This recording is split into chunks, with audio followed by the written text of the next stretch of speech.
Shalom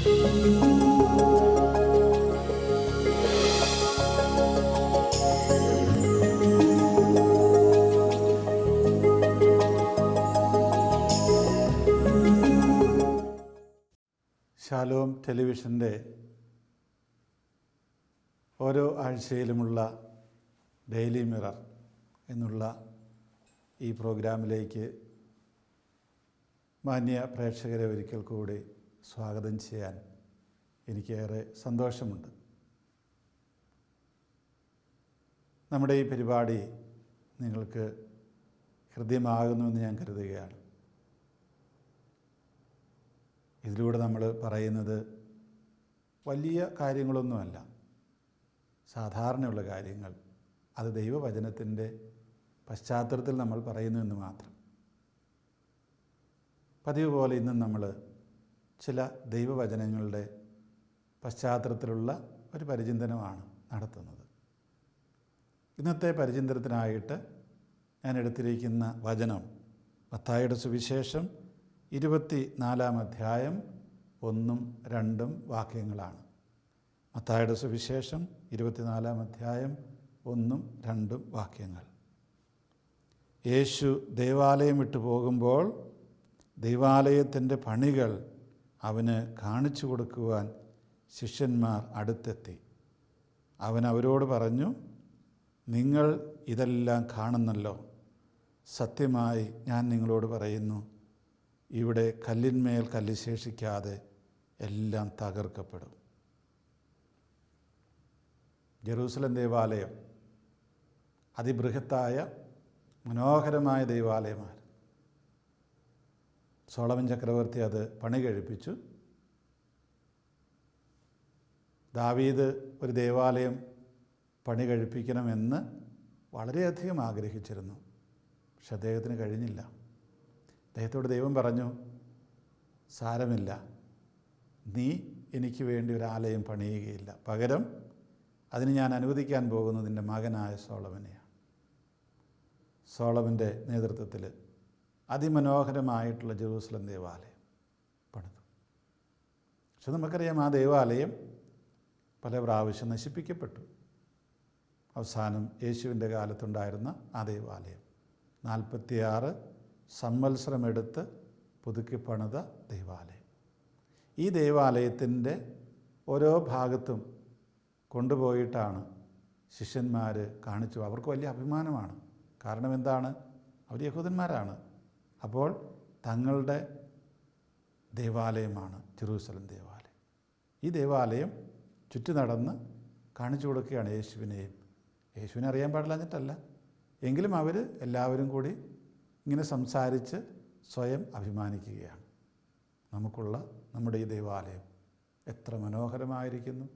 ഇതുപോലൊരു ദേവാലയം മറ്റൊരു മതക്കാർക്കുമില്ല. ആർക്കും ഇതുപോലൊന്ന് പണി കഴിപ്പിക്കാൻ സാധിക്കുകയുമില്ല. അത്രയധികം മനോഹരമായിട്ടുള്ള വിലപിടിച്ച കല്ലുകൾ കൊണ്ട്, രത്നങ്ങൾ കൊണ്ട്, പട്ടു തുണികൾ കൊണ്ടൊക്കെ അലങ്കരിച്ചിരിക്കുന്ന ദേവാലയം. ഇതാണ് യേശു ദേവാലയം വിട്ടുപോരുമ്പോൾ ദേവാലയത്തിൻ്റെ പണികൾ അവന് കാണിച്ചുകൊണ്ട് ശിഷ്യന്മാർ അടുത്തെത്തി എന്ന് പറയുന്നു. കണ്ടോ ഗുരു, കണ്ടോ, അങ്ങ് കണ്ടോ, എത്ര മനോഹരമായിരിക്കുന്നു നമ്മുടെ ദേവാലയത്തിൻ്റെ പണികൾ. ആർക്ക് പണിയാൻ പറ്റിയതുപോലെ. പക്ഷേ ഈശോ അവരോട് അതേക്കുറിച്ചല്ല പറയുന്നത്. മനോഹരമായിരിക്കുന്നെന്നോ ഇത് പണിതവർ എത്രയോ കഴിവുള്ളവരായിരിക്കുമെന്നോ അവരെ നമ്മൾ അഭിനന്ദിക്കുന്നുവെന്നോ ഇതിൽ നമ്മൾ അഭിമാനം കൊള്ളുന്നുവെന്നോ അല്ല കർത്താവ് പറഞ്ഞത്. കർത്താവിൻ്റെ ചിന്തകൾ അതിനപ്പുറത്തേക്ക് പോയി. അവൻ അവരോട് പറഞ്ഞു, നിങ്ങളിതെല്ലാം കാണുന്നുണ്ടല്ലോ. സത്യമായി ഞാൻ നിങ്ങളോട് പറയുന്നു, ഇവിടെ കല്ലിന്മേൽ കല്ല് ശേഷിക്കാതെ എല്ലാം തകർക്കപ്പെടും. നമുക്കറിയാം, AD 72 റോമാക്കാർ വന്ന് ജെറൂസലം ദേവാലയം നശിപ്പിച്ച് നിരപ്പാക്കി. യഹൂദന്മാർ ലോകത്തിൻ്റെ പല ഭാഗങ്ങളിലേക്ക് അടിച്ചിത്തിരിപ്പോയി. എത്ര മനോഹരമായ ദേവാലയമായിരുന്നെങ്കിലും അത് നശിപ്പിക്കപ്പെട്ടു എന്നുള്ളതാണ് സത്യം. അതിൻ്റെ കാരണം മറ്റൊന്നുമല്ല, അവിടെ ദൈവത്തിൻ്റെ സാന്നിധ്യമില്ലായിരുന്നു. പ്രവാചകന്മാരിലൂടെ ദൈവം എത്രയോ പ്രാവശ്യം തൻ്റെ ജനത്തോട് പറഞ്ഞു, താൻ തിരഞ്ഞെടുത്ത ജനത്തോട് പറഞ്ഞു. പക്ഷേ അവർ സ്വീകരിച്ചില്ല. കർത്താവ് തന്നെ വിലപിക്കുന്ന ഒരു രംഗമുണ്ട്. ജെറൂസലം, ജെറൂസലം, ഒരു പിടക്കോഴി കുഞ്ഞുങ്ങളെ എന്ന വണ്ണം എൻ്റെ ചിറകിനടിയിൽ നിങ്ങളെ ഒളിപ്പിക്കാൻ ഞാൻ എത്ര പ്രാവശ്യം പരിശ്രമിച്ചു, പക്ഷേ നിങ്ങൾ സമ്മതിച്ചില്ല. എന്തായി ചിറകിനടിയിൽ ഒളിപ്പിക്കുക എന്ന് പറയുന്നത്? വരാനിരിക്കുന്ന രക്ഷകൻ ഞാനാണ് എന്ന് യേശു പറയുകയാണ്. എൻ്റെ പാത നിങ്ങൾ പിന്തുടരണം. ഈ പാത പിന്തുടരുമ്പോൾ മാത്രമേ നിങ്ങൾക്ക് ദൈവം വാഗ്ദാനം ചെയ്ത രക്ഷയുടെ ഫലം അനുഭവിക്കാൻ കഴിയുകയുള്ളൂ. അവർ സമ്മതിച്ചില്ല. അവരവനെ ക്രൂശിച്ചു. പ്രവാചകന്മാർ പറഞ്ഞിട്ട് കേട്ടില്ല. അവസാനം സ്വന്തം മകനെ തന്നെ വിട്ടിട്ട് അവനെയും അവർ പിടിച്ച് കൊന്ന് തോട്ടത്തിന് വെളിയിലേക്ക് എറിഞ്ഞു. ഇവിടെ ഇപ്രകാരം ഈ ജനം തങ്ങളുടെ ദൈവാലയത്തിൽ അഭിമാനം കൊള്ളുന്നു. പക്ഷേ ആ ദൈവാലയം എന്തിനു വേണ്ടിയിട്ടാണ് എന്നുള്ള കാര്യം അവർ മറന്നു. ദൈവത്തിൻ്റെ സാന്നിധ്യമില്ലാതായി. ഞാനിത് പറയാൻ കാരണം, നമ്മളുടെ ദൈവാലയങ്ങളെക്കുറിച്ച് ഈ തരത്തിലുള്ള ഒരു പരിചിന്തനം, ഒരു വിലാപം കർത്താവിൻ്റെ ഭാഗത്ത് നിന്ന് ഉണ്ടാകുമോ എന്ന് ചിന്തിച്ച് നോക്കണം. ഇന്ന് ഒരുപാട് മാധ്യമങ്ങളിലൂടെയെല്ലാം വരുന്ന കാര്യങ്ങളാണ് നമ്മുടെ ദൈവാലയങ്ങളുടെ നിർമ്മാണത്തിലുള്ള ധൂർത്ത് എന്ന് പറയുന്നത്. വാസ്തവത്തിൽ നമുക്കിത്രയും വലിയ ദേവാലയങ്ങൾ വേണം, നമ്മൾ ആൾ കൂടുതലുണ്ട്. പക്ഷേ ഇത്രയും ആർഭാടപൂർണമായത് വേണമോ? ഈ ചോദ്യത്തിനാണ് നമ്മൾ ഉത്തരം കാണേണ്ടത്. അല്ലെങ്കിൽ ഇന്ന് നമ്മളോടും കർത്താവ് അന്ന് ശിഷ്യന്മാരോട് പറഞ്ഞ അതേ കാര്യം തന്നെ പറയും. ഇവിടെ കല്ലിന്മേൽ കല്ലുകൾ ശേഷിക്കാതെ എല്ലാം തകർക്കപ്പെടുന്നു. പലപ്പോഴും ഈ ദേവാലയ നിർമ്മിതിക്കായിട്ട് ഇല്ലാത്ത പണം നമ്മൾ ഞെക്കിപ്പിഴിഞ്ഞെന്ന് പറഞ്ഞതുപോലെയാണ് ഉണ്ടാക്കിയെടുക്കുന്നത്.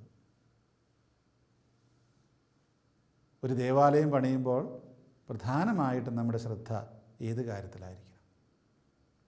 ഒന്ന്, നമുക്ക് ആ ജനത്തെ ഉൾക്കൊള്ളുവാനുള്ള സ്ഥല സൗകര്യമുണ്ടാകണം. 2, അവിടെ പ്രാർത്ഥിക്കുമ്പോൾ അതിന് സുരക്ഷിതത്വം ഉണ്ടാകണം. ഈ കെട്ടിടത്തിന് ബലമുണ്ടാകണം. എളുപ്പം ഇടിഞ്ഞു പൊളിഞ്ഞു പോകരുത്. കേടുപാടുകൾ സംഭവിക്കരുത്. 3, ഇതിനകത്ത് കയറുമ്പോൾ ദൈവത്തെങ്കിലേക്ക് മനസ്സുയർത്തക്ക രീതിയിലുള്ള ഒരു നിർമ്മാണമായിരിക്കണം. ഇത്രയും പോരെ. നമ്മൾ ഓർക്കേണ്ട ഒരു കാര്യം, എന്തിനു വേണ്ടിയിട്ട് നമ്മൾ ഉത്തുംഗ ശൃംഗ ഇങ്ങനെ വലിയ മുഖവാരങ്ങൾ പണിതുയർത്തുന്നു? ആവശ്യമുണ്ടോ എന്ന് നമ്മൾ ചിന്തിച്ച് നോക്കുക. ആവശ്യമില്ലാതെ നമ്മളവിടെ പണം എന്തിന് ഇൻവെസ്റ്റ് ചെയ്യുന്നെന്ന് ചിന്തിച്ച് നോക്കുക. പലപ്പോഴും നമ്മൾ വിചാരിക്കുന്നത് എന്താണ്? അയൽവക്കത്തുള്ള പള്ളി വലുതാണ്, അതിലും വലുതായിരിക്കണം ഞങ്ങളുടെ പള്ളി, ഒട്ടും മോശമാകാൻ പാടില്ല. അയൽവക്കംകാർ 6 കോടി മുടക്കിയാണ് പണിത്, നമുക്കത് 10 കോടി മുടക്കി പണിയണം. നമ്മുടെ തന്നെ മേജർ ആർച്ച് ബിഷപ്പ് അദ്ദേഹത്തിൻ്റെ തന്നെ രൂപതയിലൊരു പള്ളിയുടെ കൂദാശകർമ്മത്തിനിടയിൽ പറഞ്ഞതാണ്,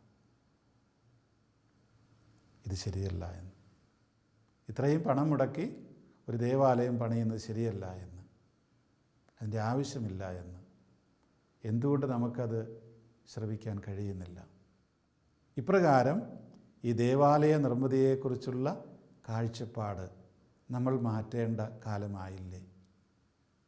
ഒരു കാലഘട്ടത്തിൽ യൂറോപ്പിലും മറ്റും രാജാക്കന്മാരും ചക്രവർത്തിമാരുമായിരുന്നു ദേവാലയം പണി കഴിപ്പിച്ചത്, ജനങ്ങളല്ല. അവർ അവരുടെ ഭണ്ഡാരത്തിൽ നിന്ന് ആവശ്യമായിട്ടുള്ള പണം കൊടുത്ത് വലിയ ദേവാലയങ്ങൾ പണിയുമായിരുന്നു. ഇന്നത് പോയി. രാജാക്കന്മാരില്ല, ചക്രവർത്തിമാരില്ല. പണിയേണ്ടത് നമ്മൾ തന്നെയാണ്. അതുകൊണ്ട് തന്നെ ഇന്ന് പലയിടത്തും ചെന്ന് നോക്കിയാൽ കാണാം വളരെ വ്യത്യസ്തമായിട്ടുള്ള ശൈലിയിലുള്ള ദേവാലയങ്ങളാണ്. വളരെ പ്രായോഗികമായ ശൈലിയിലുള്ള ദൈവാലയങ്ങൾ. ഞാൻ ഈ അടുത്ത കാലത്ത് മെക്സിക്കോയിൽ പോകാനിടയായി. മെക്സിക്കോയിൽ അവിടെ ചെന്നപ്പോൾ എൻ്റെ സുഹൃത്ത് ഒരു വികാരിച്ചൻ്റെ കൂടെ, അദ്ദേഹത്തിൻ്റെ ഇടവകയിലാണ് ഞാൻ താമസിച്ചത്. 4 ദിവസം താമസിച്ചു. അദ്ദേഹത്തിന് 4 പള്ളികളുണ്ട്. അദ്ദേഹത്തിൻ്റെ ശരിക്കുള്ള ഇടവക പള്ളിയും പിന്നെ 3 സ്റ്റേഷനുകൾ. ഈ 4 സ്ഥലത്ത് തന്നെ അദ്ദേഹം കൊണ്ടുപോയി. വലിയ ആർഭാടപൂർണമായ ഒരു പള്ളിയും അവിടെയില്ല. അവരുടെ ഇടവക പള്ളിയാണെങ്കിൽ പോലും പുറമേ നിന്ന് കണ്ടാൽ വളരെ വളരെ ലളിതം. ഉയരം വളരെ കുറവ്, മുഖവാരമില്ല, മുകളിലാകെയുള്ളൊരു കുഞ്ഞു കുരിശ്. പക്ഷേ അകത്ത് കടന്നപ്പോൾ എല്ലാം വളരെ നല്ല സംവിധാനങ്ങളാണ് ഞാൻ കണ്ടത്. നന്നായിട്ട് എല്ലാവർക്കും ഇരിക്കാൻ പറ്റിയ രീതിയിലുള്ള ബെഞ്ചുകൾ, അതുപോലെ കസേരകൾ, ഇരിപ്പിടങ്ങൾ, മനോഹരമായിട്ടുള്ള മറ്റ് സംവിധാനങ്ങൾ, ആർഭാടമൊന്നുമില്ല, സൗകര്യങ്ങൾ. മധുബഹ ശ്രദ്ധിച്ചു, വളരെ ലളിതമാണ്, പക്ഷേ ഇഷ്ടംപോലെ സ്ഥലം. ഒരു 50 അച്ഛന്മാർക്ക് നിന്ന് വളരെ സൗകര്യപ്രദമായ കുർബാന ചൊല്ലത്തക്ക രീതിയിലുള്ള മധുബഹ.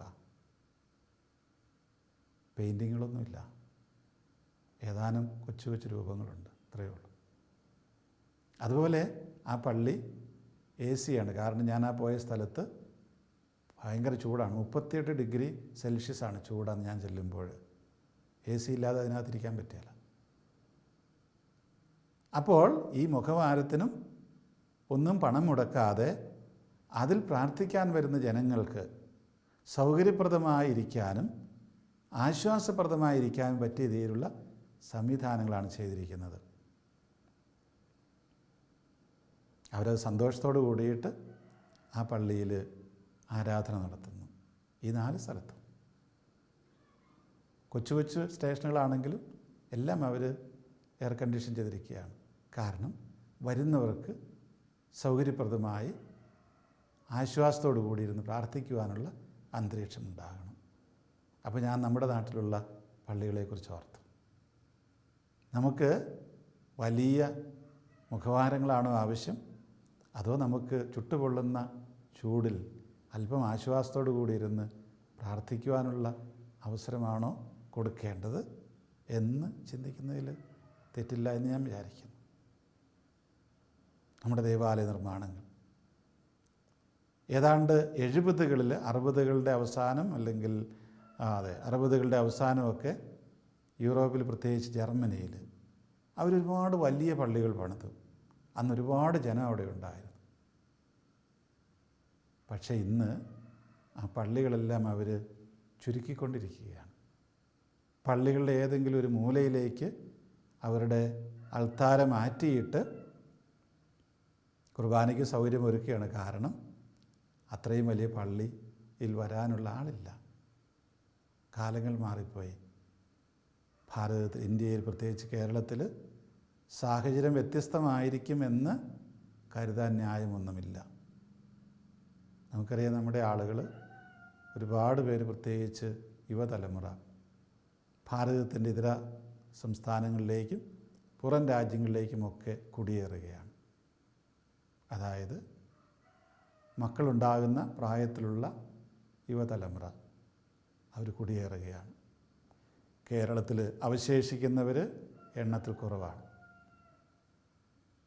അപ്പോൾ ഇവിടെ താമസിക്കുന്നവർ, ഇവിടെ അവശേഷിക്കുന്നവർ പ്രായം ചെന്നവരാണ് കൂടുതലും. കാലക്രമത്തിൽ നമ്മുടെ എണ്ണത്തിലും വളരെയധികം കുറവ് വന്നെന്ന് വരാം. അങ്ങനെ വരുമ്പോൾ നമ്മൾ നടത്തിയിട്ടുള്ള ഈ വലിയ ഇൻവെസ്റ്റ്മെൻറ്റ്സ്, അതിൻ്റെ അർത്ഥം എന്തായിരിക്കുമെന്ന് നമ്മൾ തന്നെ ചിന്തിച്ച് നോക്കുക. അപ്പോൾ നമുക്ക് സൗകര്യങ്ങൾ വേണം, നമുക്ക് പള്ളിക്ക് സുരക്ഷിതത്വം വേണം, എല്ലാം വേണം. അതേ സമയത്ത് ഇത്രയധികം ആർഭാടങ്ങൾ വേണമോ എന്ന് നമ്മൾ ചിന്തിച്ച് നോക്കേണ്ടതാണ്. ചിലപ്പോഴൊക്കെ വികാരിച്ചന്മാർ പറയും, ഞങ്ങൾ നിസ്സഹായരാണ്, ജനം സമ്മതിക്കുന്നില്ല, കമ്മിറ്റിക്കാർ സമ്മതിക്കുന്നില്ല. കമ്മിറ്റിക്കാർ തീർച്ചയായിട്ടും അവരുടെ കാലത്ത് മനോഹരമായി പള്ളി പണിതു എന്ന് ഈ ശിഷ്യന്മാർ പറഞ്ഞതുപോലെ പറയാനുള്ള ഒരവസരമാണ് ഉണ്ടാക്കുന്നത്. ഞങ്ങൾ പണിത പള്ളി അതിമനോഹരമാണ്. പക്ഷേ നമ്മൾ ഓർക്കണം, ഈ കമ്മിറ്റിക്കാർ മാത്രം കൂടിയാൽ പള്ളി പണിയുകയില്ലല്ലോ. പള്ളി പണിയുന്നത് ഇടവക്കാരെല്ലാം കൂടെ കൂടിയിട്ടാണ്. അങ്ങനെ വരുമ്പോൾ സ്വാഭാവികമായിട്ടും ആ ഇടവക്കാരുടെ സ്ഥിതി നമ്മൾ കണക്കിലെടുക്കണം. കുറേ പേരെങ്കിലും കൊടുക്കാൻ കഴിവില്ലാത്തവരുണ്ടാകും, അവരെ നമ്മൾ പരിഗണിക്കണ്ടേ? ഒരു കാലഘട്ടത്തിലൊക്കെ നമുക്ക് ഇന്ത്യയിലേക്ക്, പ്രത്യേകിച്ച് കേരളത്തിലേക്കൊക്കെ ഒരുപാട് ധനസഹായം പള്ളി പണിയാനൊക്കെ മറ്റ് വിദേശ രാജ്യങ്ങളിൽ തന്ന് കിട്ടിയിരുന്നു. ഇന്നിപ്പോൾ അവർ തരികയില്ല. കാരണം അവർ പറയുന്നത് എന്താണ്? നിങ്ങൾക്കവിടെ പണമുണ്ട്, നിങ്ങളുടെ വീടുകളും നിങ്ങളുടെ പള്ളികളുടെ മുഖവാരങ്ങളൊക്കെ കാണുമ്പോൾ ഞങ്ങൾ തരുന്ന ഈ ചെറിയ സംഖ്യ ഒന്നുമല്ല എന്ന് ഞങ്ങൾക്ക് മനസ്സിലാകുന്നു. ഞങ്ങളിത് വിധവയുടെ കൊച്ചു കാശ് പോലെ സംഭരിക്കുന്നതാണ്. അത് നിങ്ങൾക്ക് ധൂർത്തടിക്കാൻ തരേണ്ട കാര്യമില്ല. അത്യാവശ്യമുള്ള മറ്റനേക സ്ഥലങ്ങളുണ്ട് എന്ന് പറയുന്ന ഒരു സ്ഥിതിവിശേഷത്തിലേക്ക് കാര്യങ്ങൾ എത്തിക്കഴിഞ്ഞു. അപ്പോൾ ഇന്ന് എന്നെ ശ്രവിക്കുന്ന നിങ്ങളോട് എനിക്ക് പറയാനുള്ളത് ഇതാണ്. നമ്മുടെയൊക്കെ മനസ്സിലേക്ക് ഈ ഒരാശയം കടന്നു വരണം. ഈ ദേവാലയങ്ങൾ ദൈവത്തിൻ്റെ ആലയങ്ങൾ ആയിത്തീരണം, ദൈവത്തിൻ്റെ സാന്നിധ്യമുള്ള സ്ഥലങ്ങളായിത്തീരണം. നമുക്ക് പ്രാർത്ഥിക്കാൻ വരുന്നവർക്ക് പ്രാർത്ഥിക്കാൻ തക്ക അന്തരീക്ഷമുള്ളതായിത്തീരണം. നമ്മൾ പണിയേണ്ടത് ജീവിക്കുന്ന ദേവാലയങ്ങളാണ്. കല്ലും മണ്ണും കൊണ്ടുള്ള ദേവാലയങ്ങൾ പണിയുവാൻ എളുപ്പമാണ്. എന്നാൽ ജീവിക്കുന്ന ദേവാലയങ്ങളായി നമ്മൾ ഓരോരുത്തരും പണിയപ്പെടണം. അത് പണിയപ്പെടാതെ കല്ലും മണ്ണും കൊണ്ടുള്ള ദേവാലയങ്ങൾ പണിതുകൊണ്ട് മാത്രം പ്രയോജനമില്ല. ഇന്ന് കേരളത്തിൽ പ്രത്യേകിച്ച് അങ്ങോളം ഇങ്ങോളം യാത്ര ചെയ്യുമ്പോൾ കണ്ടുമുട്ടുന്നൊരു കാര്യമാണിത്. അതിഗംഭീരമായ ദേവാലയങ്ങൾ എവിടെയും ഉയർന്നു നിൽക്കുന്നു. അതിനാനുപാതികമായിട്ടുള്ള ജീവിക്കുന്ന ദേവാലയങ്ങൾ വളർന്നിട്ടുണ്ടോ എന്ന് ചോദിച്ചാൽ അതൊരു വലിയ ചോദ്യചിഹ്നമായിട്ട് അവശേഷിക്കാനാണ് വഴി എന്ന് ഞാൻ വിചാരിക്കുകയാണ്. അപ്പോൾ ദൈവത്തിൻ്റെ സാന്നിധ്യമില്ലാത്ത ദേവാലയങ്ങളെല്ലാം കർത്താവ് പറയുന്നു, സത്യമായി ഞാൻ നിങ്ങളോട് പറയുന്നു, കല്ലിന്മേൽ കല്ല് ശേഷിക്കാതെ അതെല്ലാം തകർക്കപ്പെടും. അപ്പോൾ ദൈവത്തിൻ്റെ സാന്നിധ്യം ഉണ്ട് എന്ന് ഉറപ്പുവരുത്തണം. ദൈവം സ്നേഹമാകുന്നു, ദൈവം സ്നേഹമാകുന്നു എന്ന് യോഹന്നാൻ നമ്മെ പഠിപ്പിക്കുന്നു. സ്നേഹത്തിൻ്റെ സാന്നിധ്യം ഉള്ളിടത്ത് ദൈവമുണ്ട്. നമ്മുടെ ദൈവാലയങ്ങൾ, നമ്മുടെ ഇടവകളൊക്കെ ഈ ദൈവസ്നേഹത്തിൻ്റെ, ദൈവ സാന്നിധ്യത്തിൻ്റെ ഇരിപ്പിടങ്ങൾ, ഉറവിടങ്ങളായിത്തീരട്ടെ. തീർച്ചയായിട്ടും അവിടെ ആ ദൈവാലയങ്ങൾ എന്നും നിലനിൽക്കും. യാതൊരു സംശയവും വേണ്ട കാര്യത്തിൽ.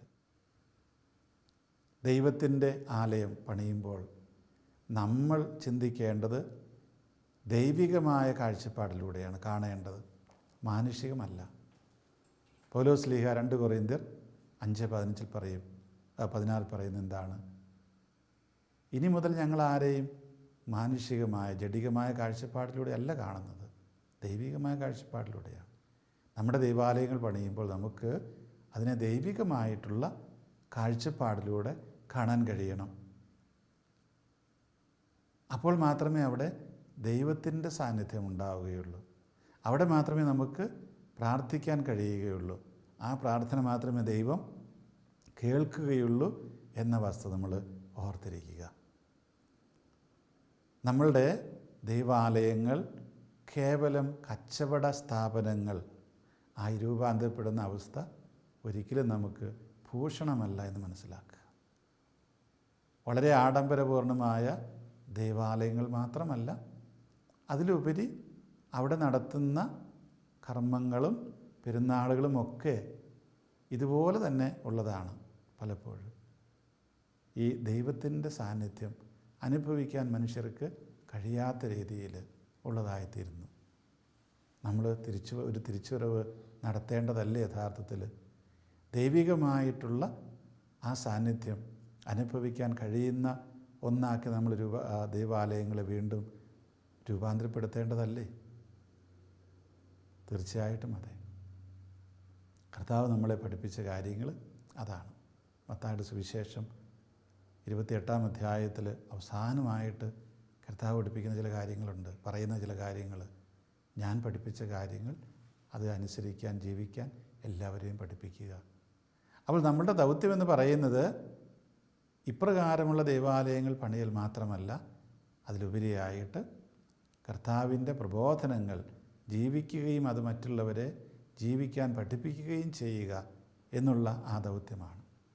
ഇനി നമ്മൾ ഓർക്കേണ്ട കാര്യമുണ്ട്. നമ്മൾ ഇത്രയധികം ദേവാലയങ്ങളൊക്കെ പണിയുന്നു, നമ്മുടെ കുഞ്ഞുങ്ങൾക്ക് വളരെ സിസ്റ്റമാറ്റിക്കായിട്ട് ക്രമമായിട്ടുള്ള മതബോധനമൊക്കെ നൽകുന്നു. എന്നിട്ടും നമ്മുടെ മക്കൾ യാതൊരു വീണ്ടും വിചാരവും കൂടാതെ മറ്റുള്ളവരുടെ കൂടെ ഇറങ്ങിപ്പോകുന്ന കാഴ്ച നമ്മൾ കാണുന്നില്ലേ? ഇന്നിപ്പോൾ പത്രങ്ങളിലൊക്കെ അത് വളരെ ചർച്ചാ വിഷയമാണ്, മാധ്യമങ്ങളിലൊക്കെ. അതിൻ്റെ കാരണം എന്താണ്? കാരണം ഈ പുതിയ തലമുറയെ ഇതൊന്നും ആകർഷിക്കുന്നില്ല. അവരിതിലൊന്നും ആകർഷിതരാകുന്നില്ല. എവിടെയാണ് അവർ ആകർഷിതരാകുന്നത്? അത് വേറെ തലങ്ങളിലാണ്. നമ്മൾ ഈ ദേവാലയങ്ങളൊക്കെ പണിയുമ്പോൾ ഓർക്കേണ്ടത്, ഇത് വരും തലമുറയ്ക്കല്ലേ കൂടുതൽ ഉപകാരപ്പെടേണ്ടത്? ഈ വരും തലമുറയ്ക്ക് ദൈവത്തിൽ വിശ്വസിക്കാനും ആ ദൈവത്തോടു കൂടി ജീവിക്കാനും ഒക്കെയുള്ള ഒരു സംവിധാനമായിട്ടല്ലേ ഇത് മാറേണ്ടത്? എന്നിട്ട് എന്തുകൊണ്ട് ഇവരിങ്ങനെ പോകുന്നു? അതിനർത്ഥം ഒന്നേ ഉള്ളൂ, ഇവർ ഇതിനാലൊന്നും ആകർഷിക്കപ്പെടുന്നില്ല. അങ്ങനെയെങ്കിൽ അത് പരാജയമല്ലേ? നമ്മൾ 12 വർഷം സിസ്റ്റമാറ്റിക്കായിട്ട് വേദപാഠമൊക്കെ പഠിപ്പിക്കുന്നു, സംഘടനകളിലൂടെയൊക്കെ പ്രവർത്തിപ്പിക്കുന്നു. പക്ഷേ അവസാനം അതൊന്നുമില്ലാത്തതുപോലെ അവർ പോകുന്ന ചില അവസ്ഥാവിശേഷങ്ങൾ.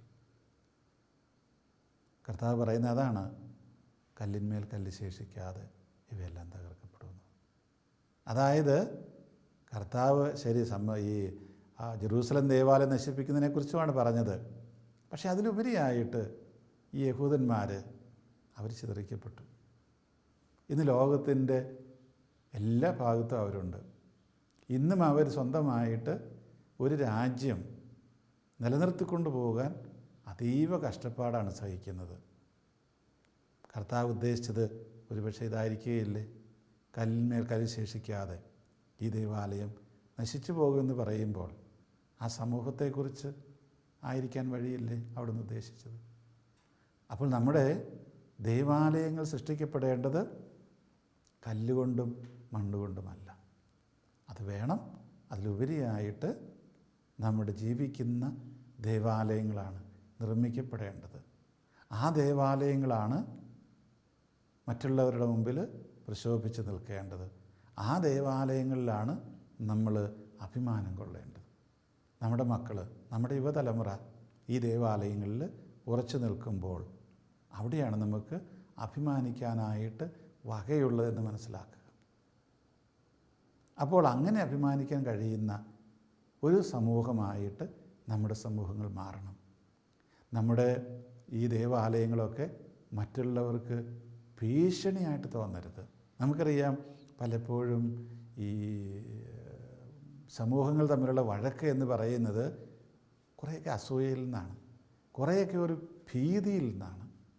നമ്മുടെ ഈ വലിയ ദേവാലയങ്ങൾ കാണുമ്പോൾ മറ്റുള്ളവർക്ക് ഭീതി ഉണ്ടാവുകയാണ്, ഇവർ നമ്മളെ വിഴുങ്ങാൻ പോവുകയാണ്. സ്വാഭാവികമായിട്ടും അങ്ങനെ വിഴുങ്ങാൻ വിട്ടുകൊടുക്കാൻ പറ്റില്ല. അപ്പോൾ അവർ പ്രതിരോധങ്ങൾ തീർക്കും.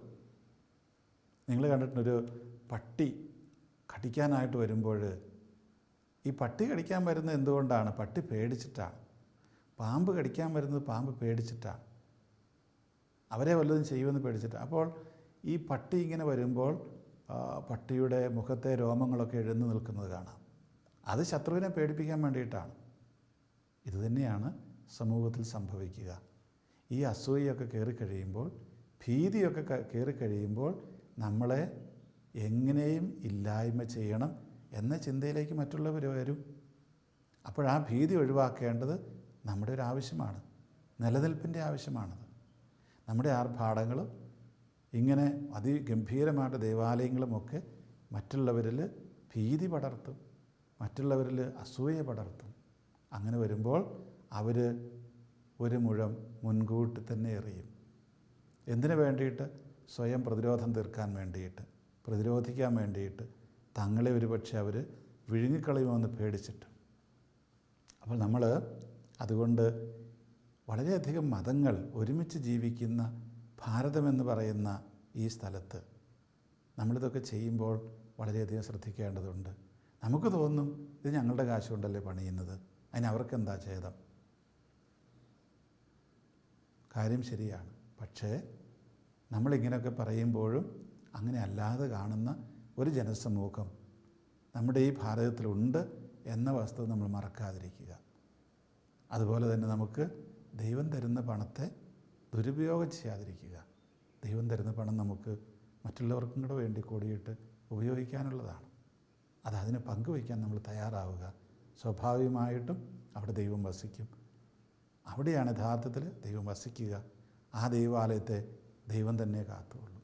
പ്രിയമുള്ളവരെ, നമ്മുടെ ദൈവാലയങ്ങൾ ദൈവത്തിൻ്റെ വാസസ്ഥലങ്ങളാവട്ടെ.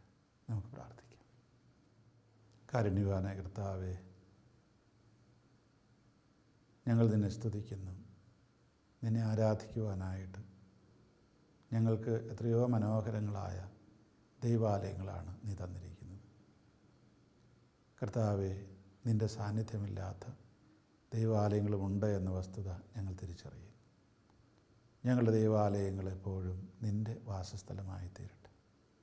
ലാളിത്യവും അനാർഭാടതയുമെല്ലാം നിറഞ്ഞു നിൽക്കുന്ന സ്ഥലങ്ങളായിട്ട്, മറ്റുള്ളവർക്ക് ഭീതി ജനിപ്പിക്കാത്തതും അസൂയ ജനിപ്പിക്കാത്തതുമായ സ്ഥലങ്ങളായിട്ട് ഞങ്ങളുടെ ദൈവാലയങ്ങൾ രൂപപ്പെടട്ടെ. കർത്താവേ, ഞങ്ങളുടെ മനസ്സിലുള്ള തെറ്റായ ചിന്തകളെല്ലാം മാറ്റി നീ ആഗ്രഹിക്കുന്ന രീതിയിൽ നിന്നെ ആരാധിക്കുവാനുള്ള സ്ഥലങ്ങൾ പണിതീർക്കുന്ന വ്യക്തികളാകുവാൻ ഞങ്ങളെ അനുഗ്രഹിക്കണമേ.